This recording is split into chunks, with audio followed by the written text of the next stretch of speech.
Hey guys, what's good? Welcome back to Soulmate Suggests. Hope you guys have been checking out the content and enjoying the content. Don't forget to leave your comments, subscribe to the channel so you know you're always up to date with every other Soulmate Suggests that we drop. I hope you guys have actually been checking out the artists as well and added them to your playlist. So today's episode is on someone that I've been following for a long time, and I think a lot of people have as well. He's the perfect addition to any Revolution soundtrack because he's just so unapologetic with his voice and his music and his Africanisms, let's say.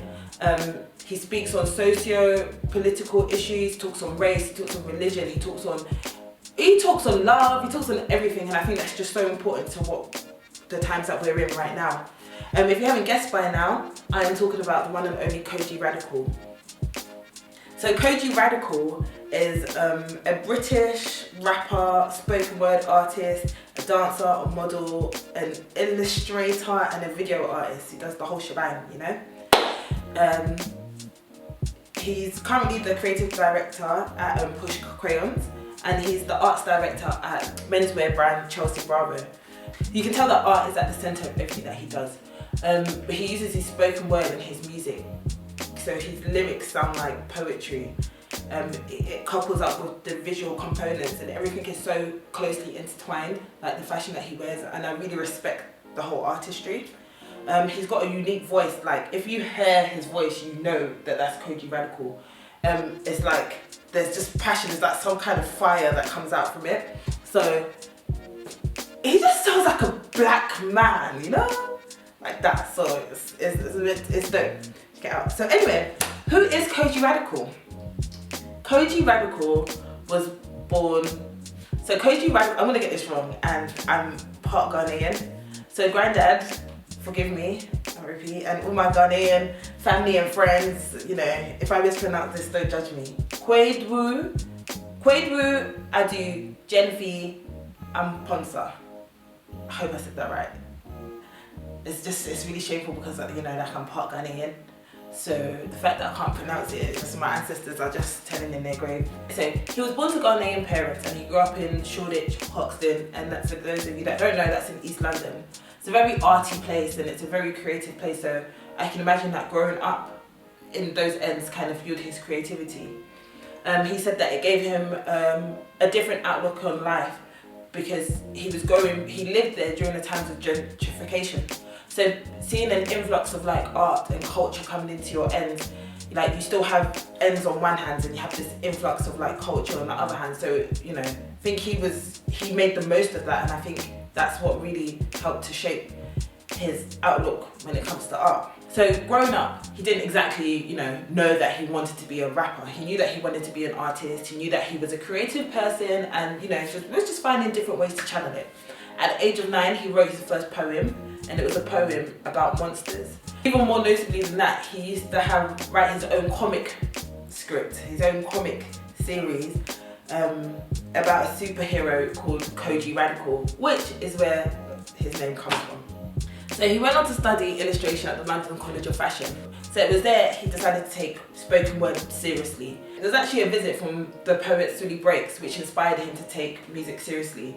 And the next day he came down into school and was, you know, performing the poems that he wrote previously to the canteen. And I think from that moment forward, he decided, all right, cool, this is me, I'm gonna take this seriously.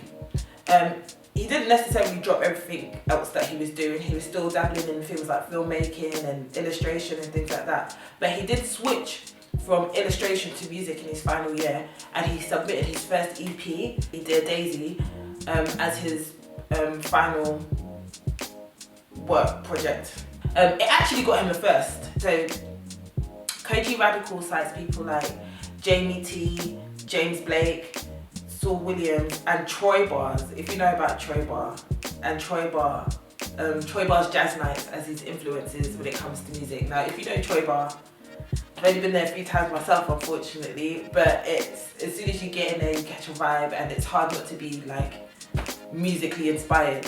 Even me, every time I go there, I want to be a singer. So, as I mentioned before, in 2014, as part of his end of year project, Kojey Radical dropped his first EP, Dear Daisy, Opium, and it featured the song Garden Party which was produced by Jay Prince. If you listen to the Dear Daisy album, you will see that like he's different from a lot of other artists. He's heavily influenced by spoken word. Like he is spoken word, I guess.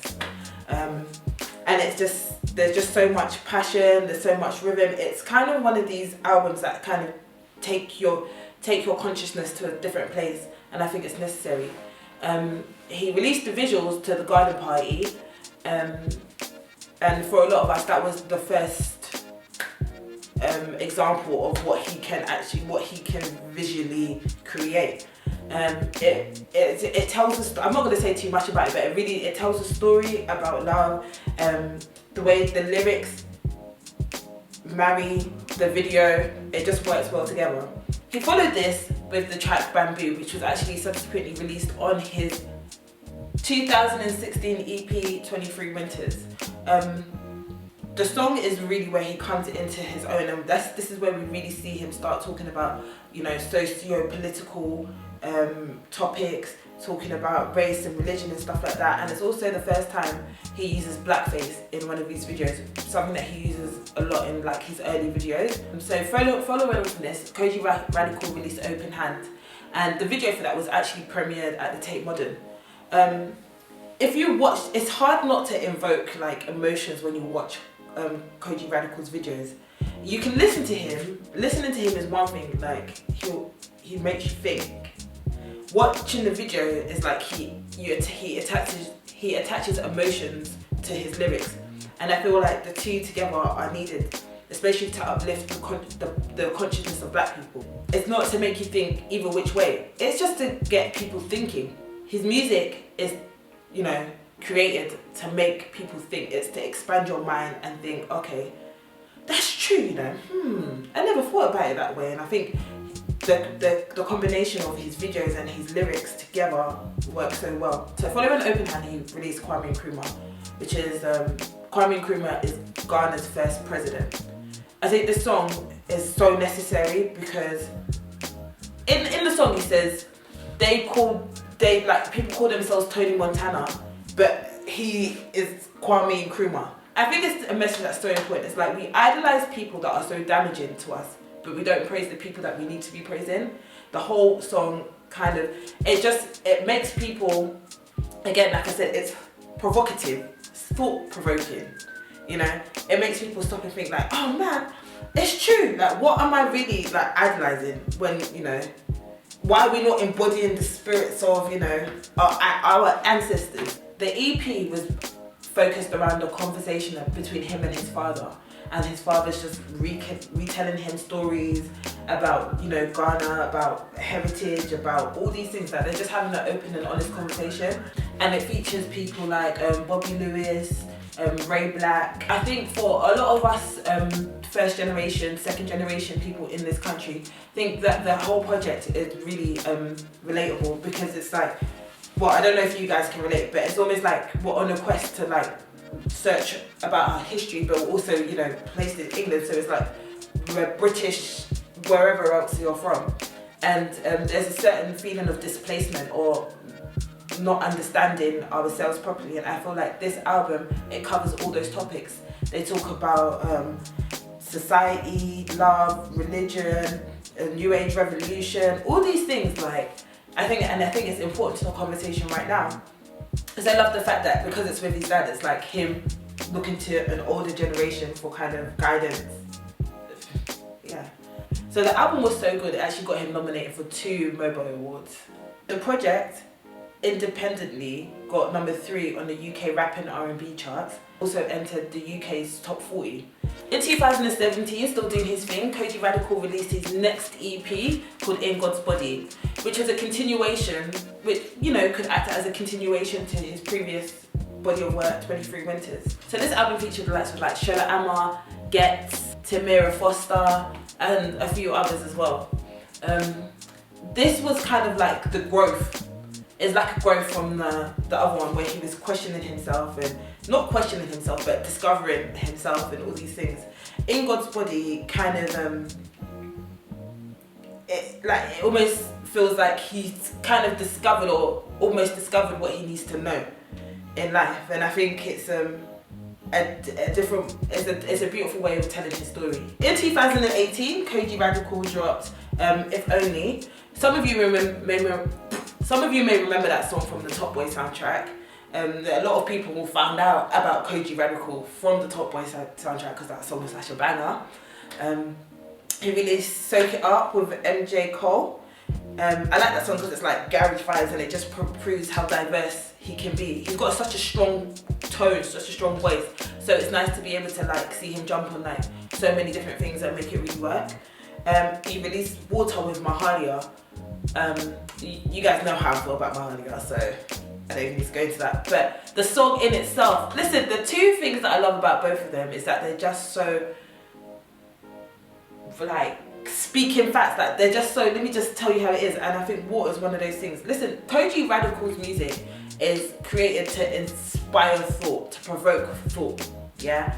And if you listen to music like Water, another thing about Water as well, there's like the Spotify version and then there's the YouTube version. His videos are different from his songs. They're the same song, there's a little bit extra in the Water video though, but they're the same song, but the visuals just add different levels to it. So he dropped 97 Pure, which was a 2-track release with the songs 97 and Pure, and Coming Home. So in 2019, man turned 25 and he released a song called 25, which is a vibe, and it features KZ.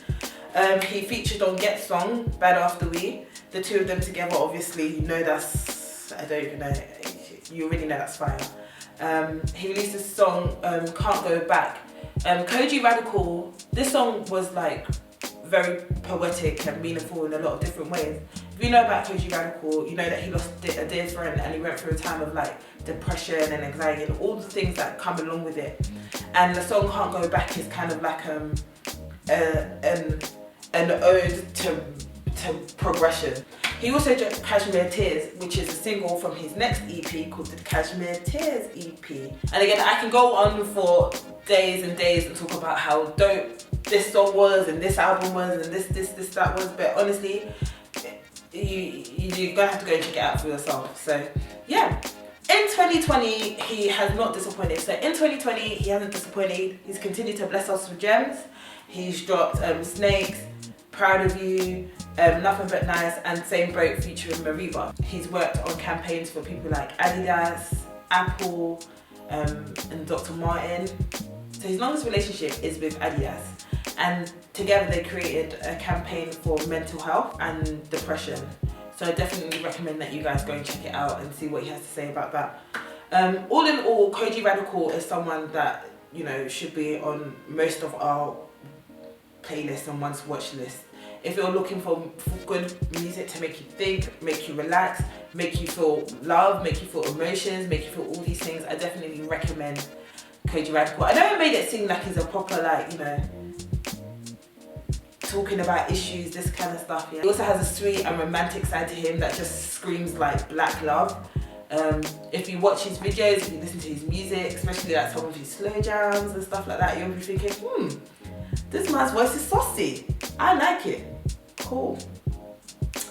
Anyway, I hope to see more from him in the future. I hope to.